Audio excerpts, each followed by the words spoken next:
Ayan mga kamaster, magre-repair tayo ng Samsung automatic washing machine. So paano ba natin to ikabit yung mga parts na sira? So ito yung sira, tapos ito rin sira, ito rin sira yung belt. Yung size niya is 21.5. So ito na pala yung part 2 natin na binablog noon, na kasi hindi tayo nakahanap ng parts. So ito na yung parts na hanap natin, yung tatlong parts. So ipapalitan na natin to. So panoorin nyo kung paano to ikabit. Ayan mga kamaster.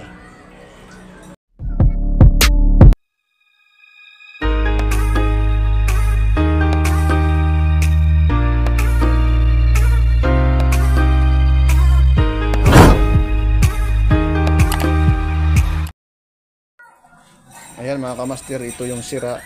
So medyo bago pa kaysa ipapalit natin si kanhana. Ayan. So, ayan. Tapos ito yung drain motor. Ayan. Ito yung sira. So paano ba magpalit?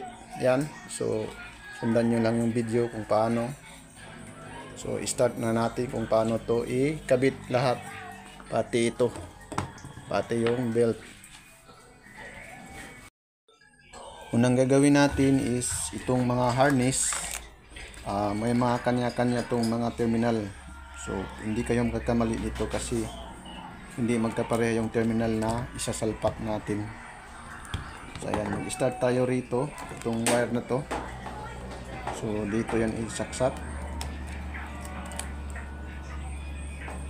Then ito dito.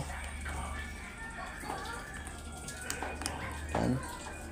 Ito dito.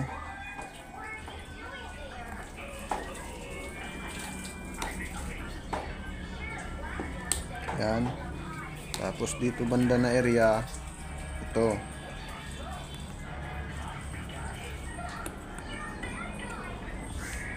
Dito. Hindi magkakamali kasi may mga ano to kung saan banda na area ilagay.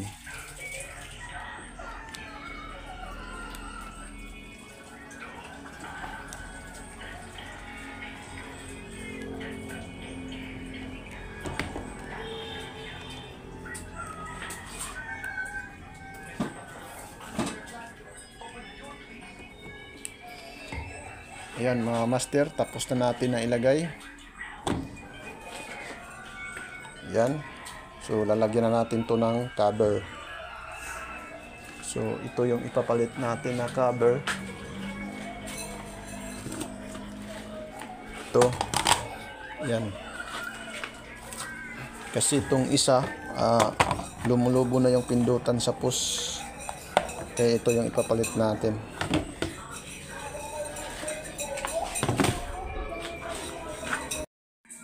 Yan, ikabit na natin. Ganyan lang magkabit to. May mga salpakan dito ito. Ito, kasa ito.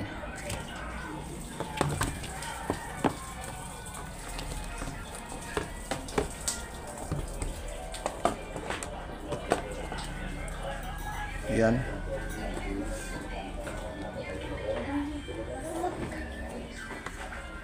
Tapos may mga tornilyo dito, 1, 2, 3, 4.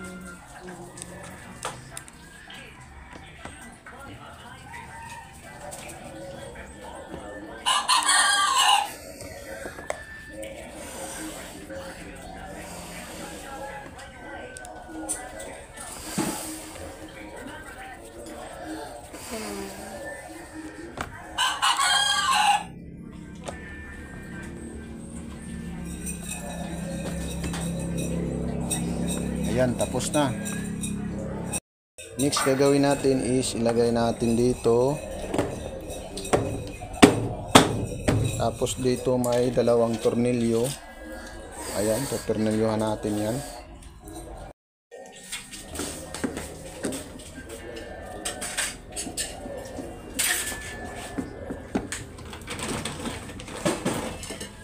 Din lagyan natin ng ganito kasi para yan dito.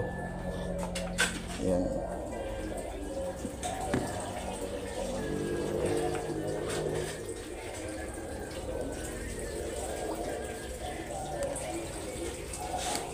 Yan. So next natin gagawin is yung drain motor naman. So ipahiga natin to. So ayan, ito yung sa drain. Dito mo ilagay yung tatlong tornilyo. Tapos ito yung ano niya, wire. So pag salpak mo yan, siyempre ano mo dito yung ito yung panghila dito sa butas sa ito. Yan, dito mo ilagay.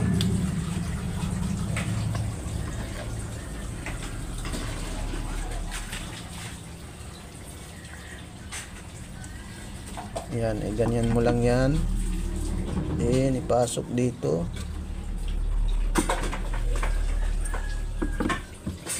So ayan na.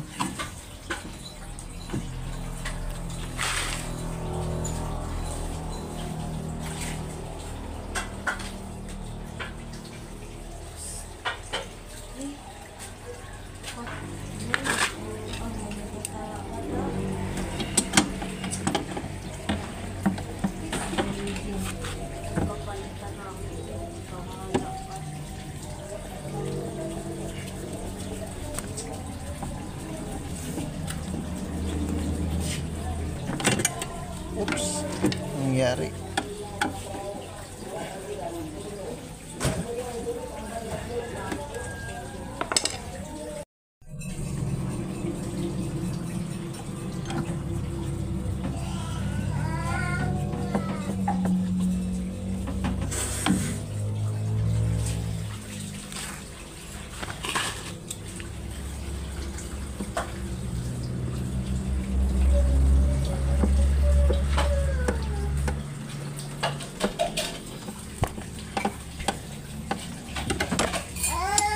Ayan, salpak na natin dito.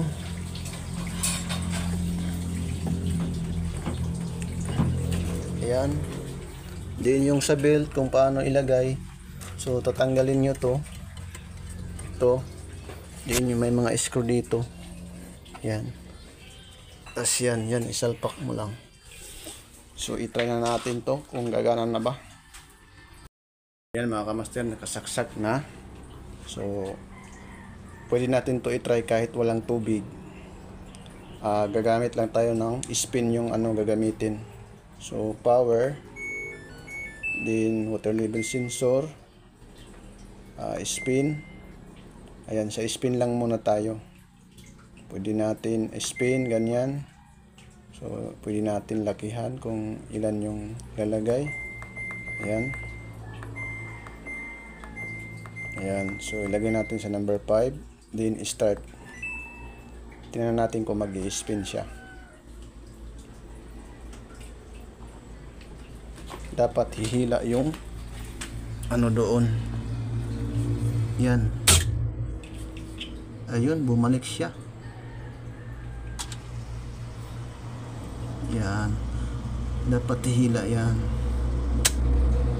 At kasa tingnan natin sa taas kung iikot na ba. So ayan, umikot na mga master, oh. So next natin to i-testing yung may tubig na.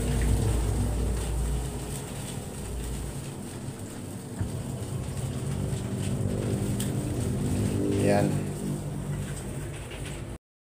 Ayan mga kamaster, pinagana natin sa tubig, may tubig. So nag-discarte na lang tayo dito. Bumili tayo ng hose, tapos ganyan. Then papunta rito, pinutol natin yung dito para sa gripo kasi wala tayong